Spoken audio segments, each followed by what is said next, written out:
کئی ادارے واقعی میرٹ کی جگہ ذات پات کی دیواروں سے گھرے ہوئے ہیں۔ طلبہ کی موت نے سوال اٹھایا ہے کہ کیا یہ ادارے پسماندہ طبقات کے لیے ایلیٹ ہیں یا ایکسکلوزیو ہیں۔ آپ سے درخواست ہے اس ویڈیو کو آپ آخر تک دیکھیں گے۔ ایک بہت ہی سنجیدہ، سماج کو جھنجھوڑ دینے والا، آپ کی ضمیر کو جگا دینے والا یہ ویڈیو ہے۔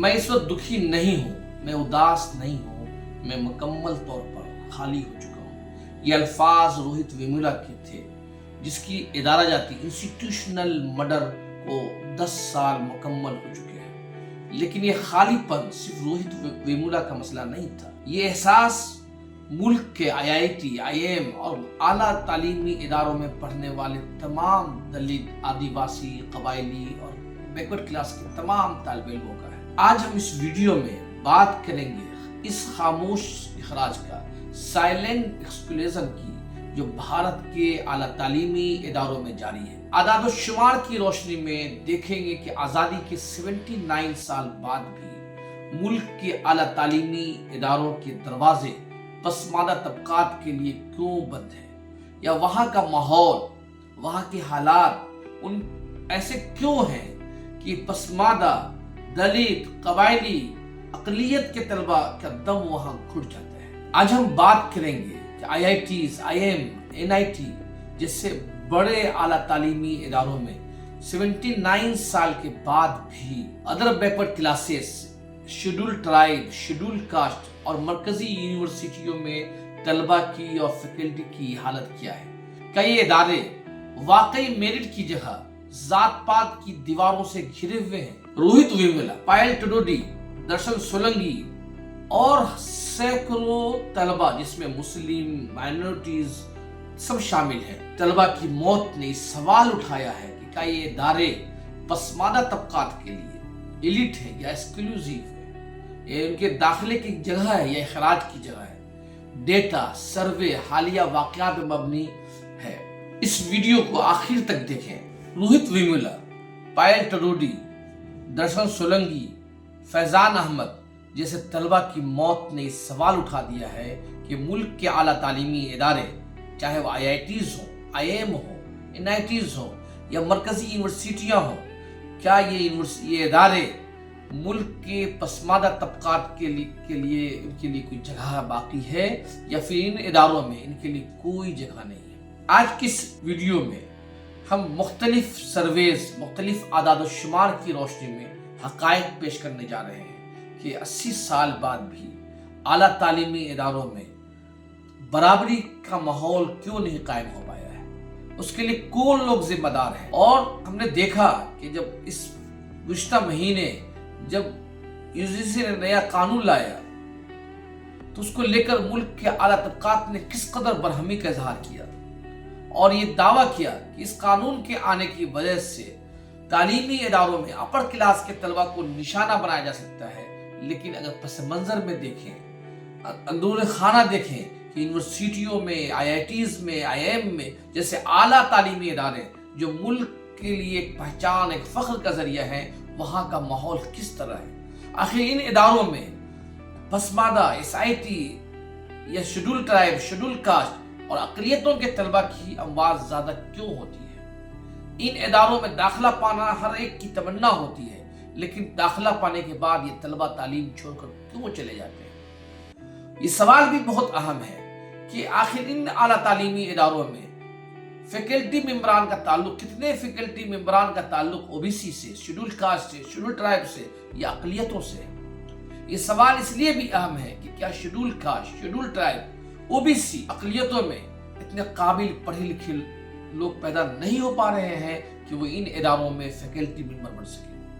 سوال اس لیے بھی اہم ہے کہ آخر اس ملک میں کون سسٹم کام کر رہا ہے کہ ان کمیونٹیوں میں اس افراد تیار نہیں ہو پا رہے ہیں۔ آپ سے درخواست ہے کہ اس ویڈیو کو آپ آخر تک دیکھیں گے۔ ایک بہت ہی سنجیدہ، سماج کو جھنجھوڑ دینے والا، آپ کی ضمیر کو جگا دینے والا یہ ویڈیو ہے، اب آخر تک دیکھیں گے۔ ملک کے اعلیٰ تعلیمی اداروں میں ماحول کیا ہے، اس کا اندازہ انگریزی ویب سائٹ دا کوئنٹ کی ایک رپورٹ سے لگائی جا سکتی ہے۔ دا کوئنٹ نے درشن سولنگی کی موت کے بعد بمبئی IIT میں ایک سروے کیا تھا۔ اس میں پایا کہ ہر